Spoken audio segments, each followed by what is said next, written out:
Today, Josh Naylor had his reintroductory press conference with the Seattle Mariners.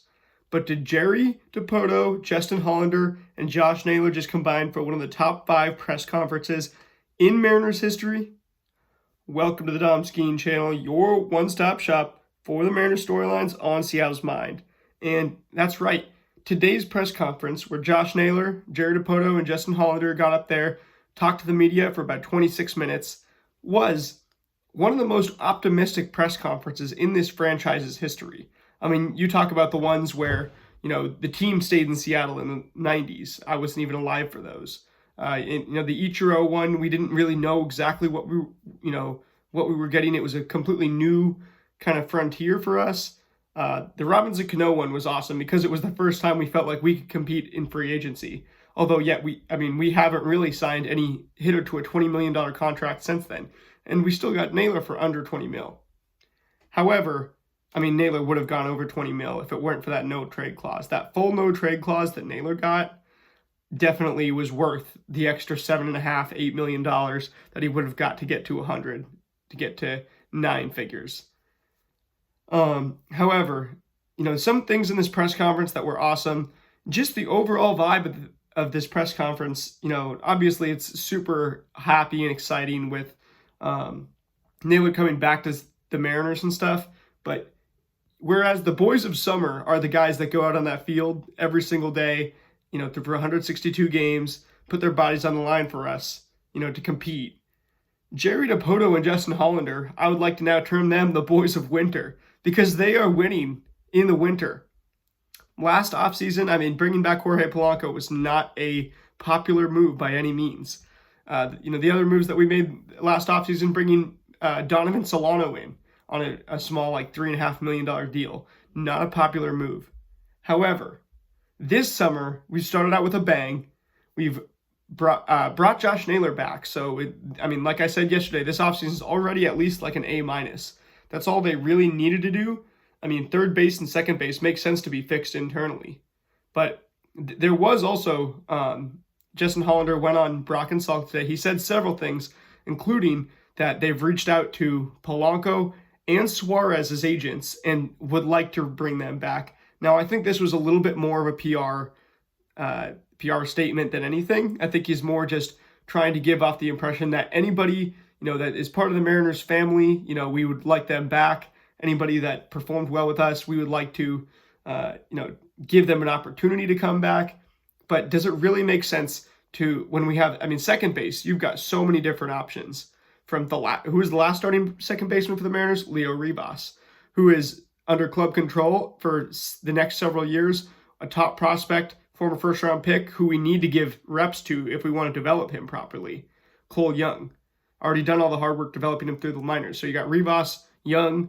You've also got Ryan Bliss, who basically missed the entire season with an injury he sustained in April, and he's still not walking right now. He is moving around, he can throw, but he's still not walking, so you're not sure exactly what's going to happen with him. However, you don't want to clog up the pipeline too much to the point where he can't contribute if he does come back, because if you go back and look at his minor league stats, he absolutely was a beast, hitting for over 300 average in the minors.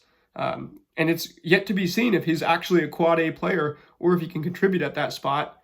You got those three, and I think I'm even forgetting one right now, which Colt Emerson, which hasn't really been talked about as a second baseman. But then you got third base, which Ben Williamson is one of my favorite Mariners.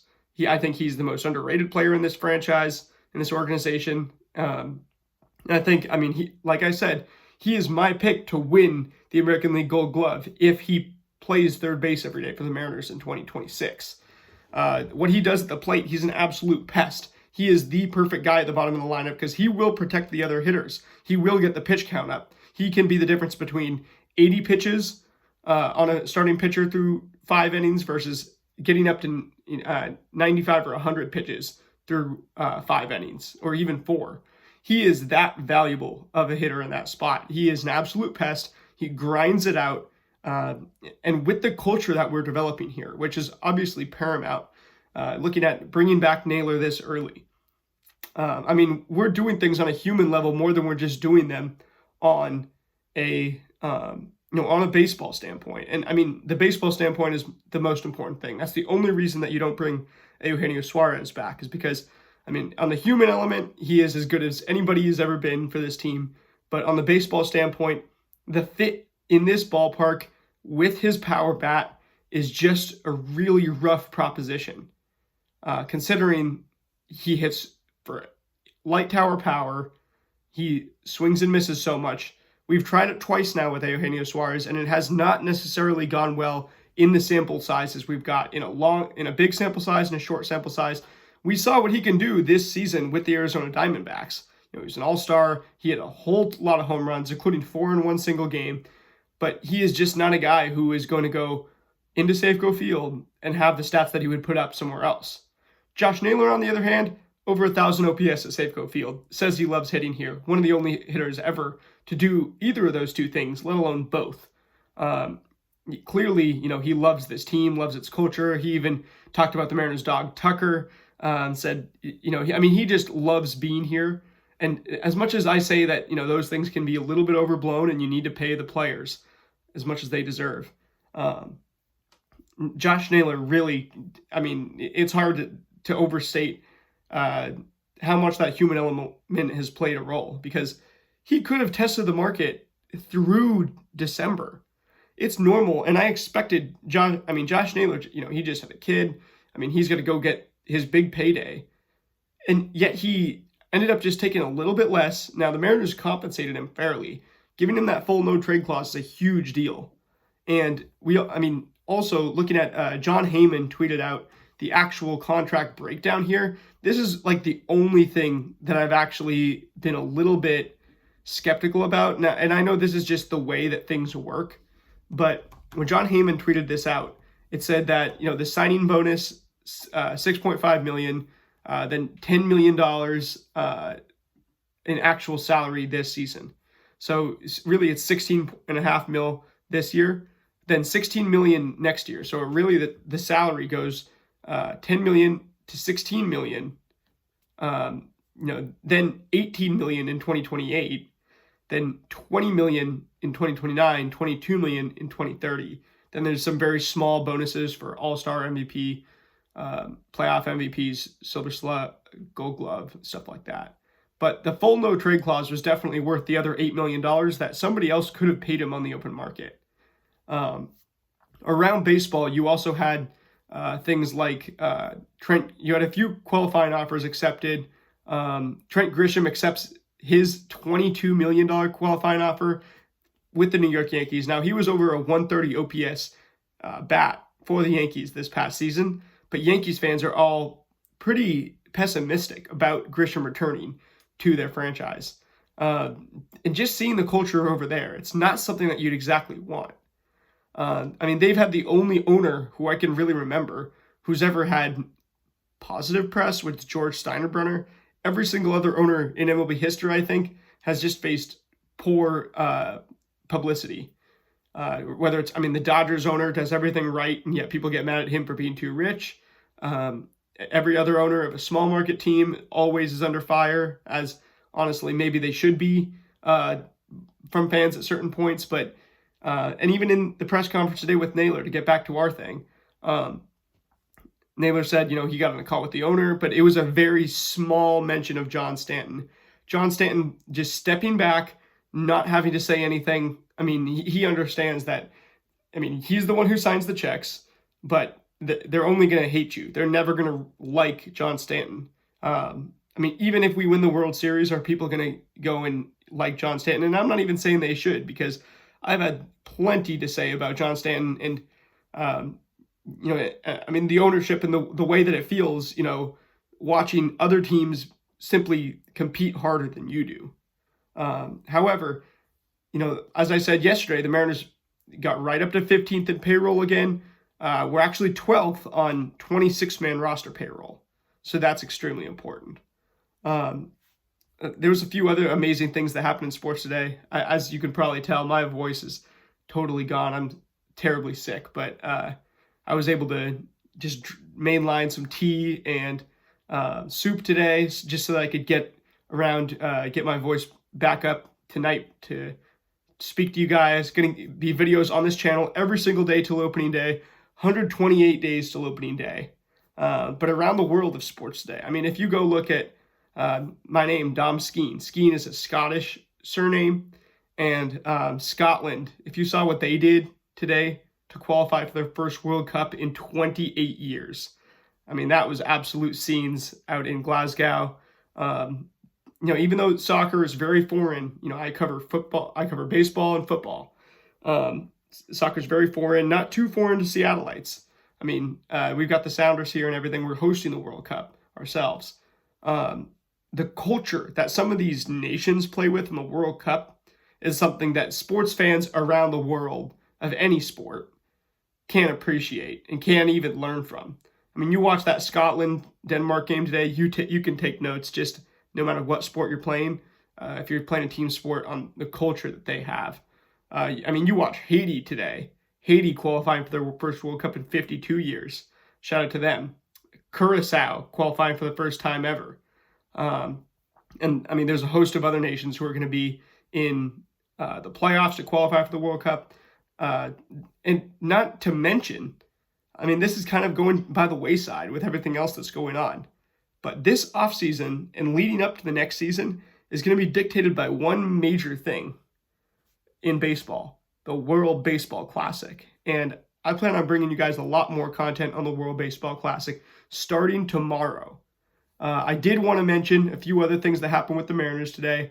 Now, today around baseball was where you had to basically set your 40-man roster before the Rule 5 draft happens. And what the Rule 5 draft is, it's players that are not on 40-man rosters or are not prospects. So if they've been called up, but they're not on your 40-man roster right now, that means that other teams can just straight up draft your players in this supplemental Rule 5 draft.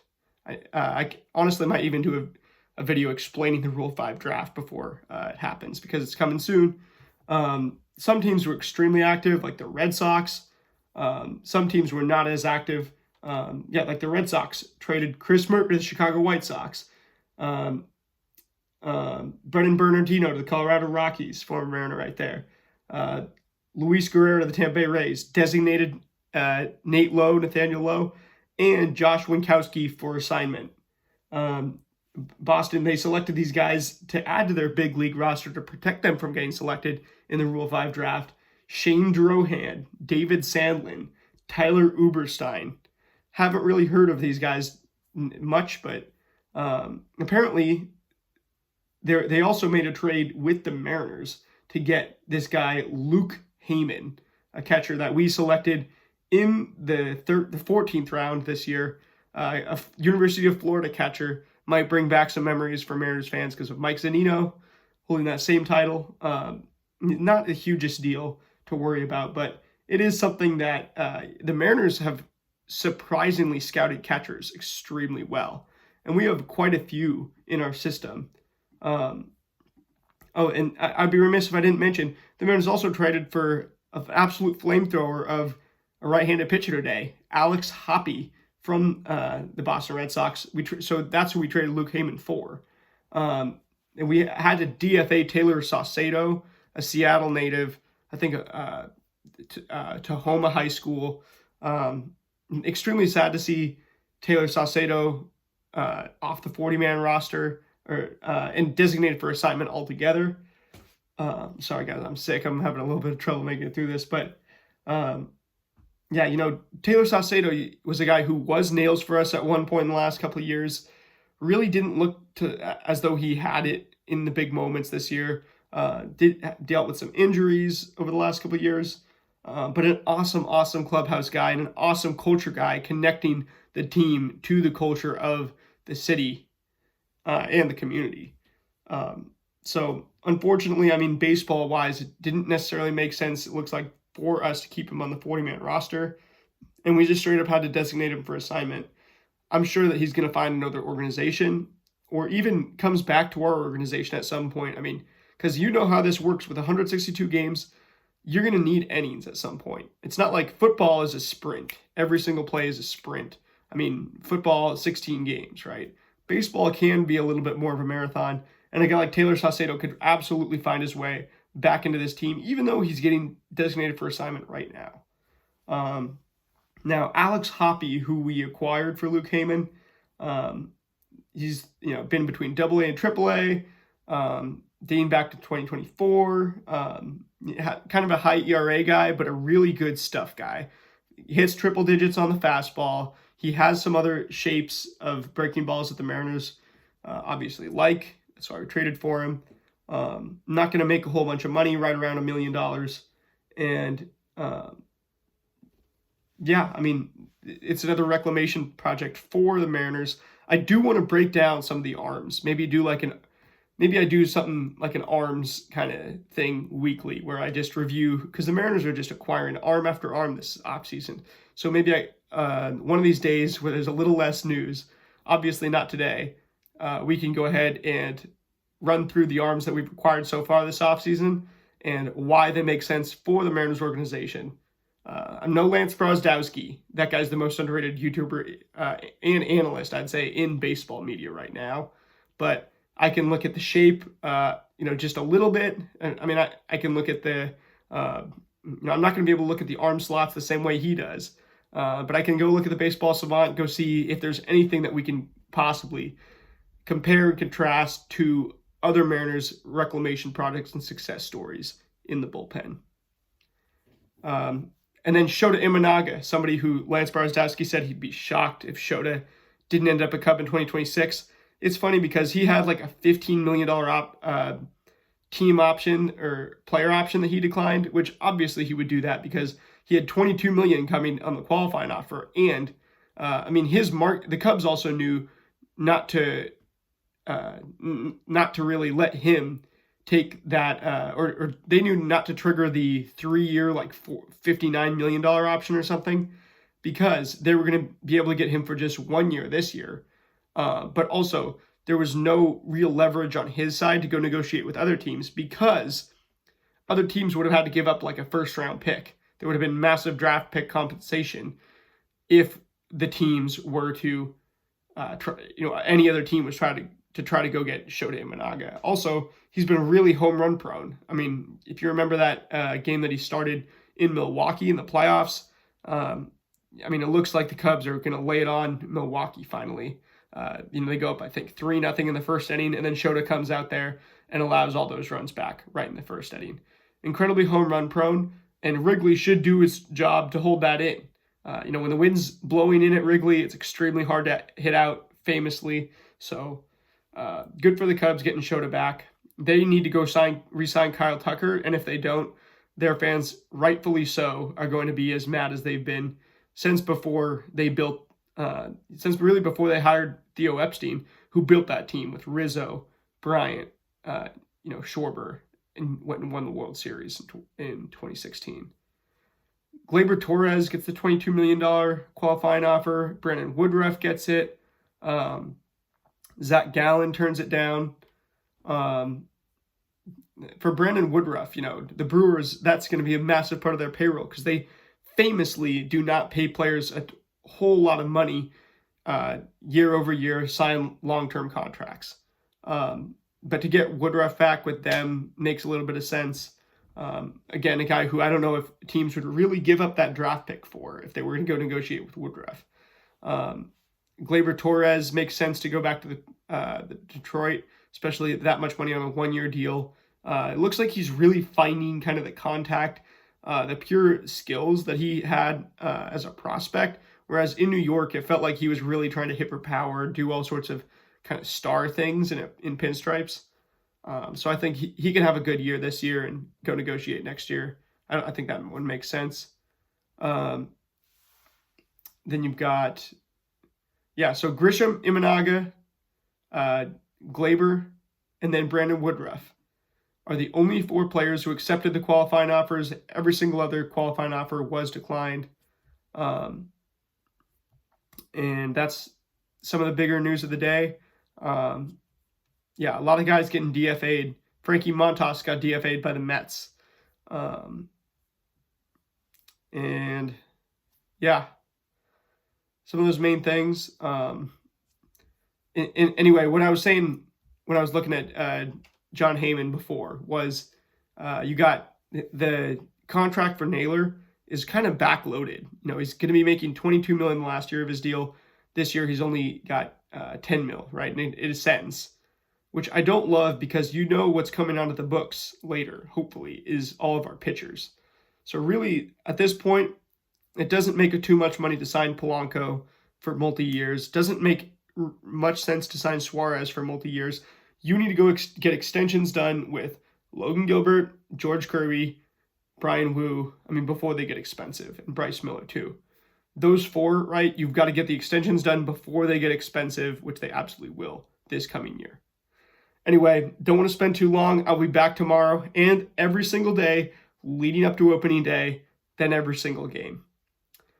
Also, the World Baseball Classic coverage starts tomorrow. I think, tomorrow we're going to be looking over World Baseball Classic rosters, looking over which Mariners could make these World Baseball Classic teams. I will see you guys then. Go Ams.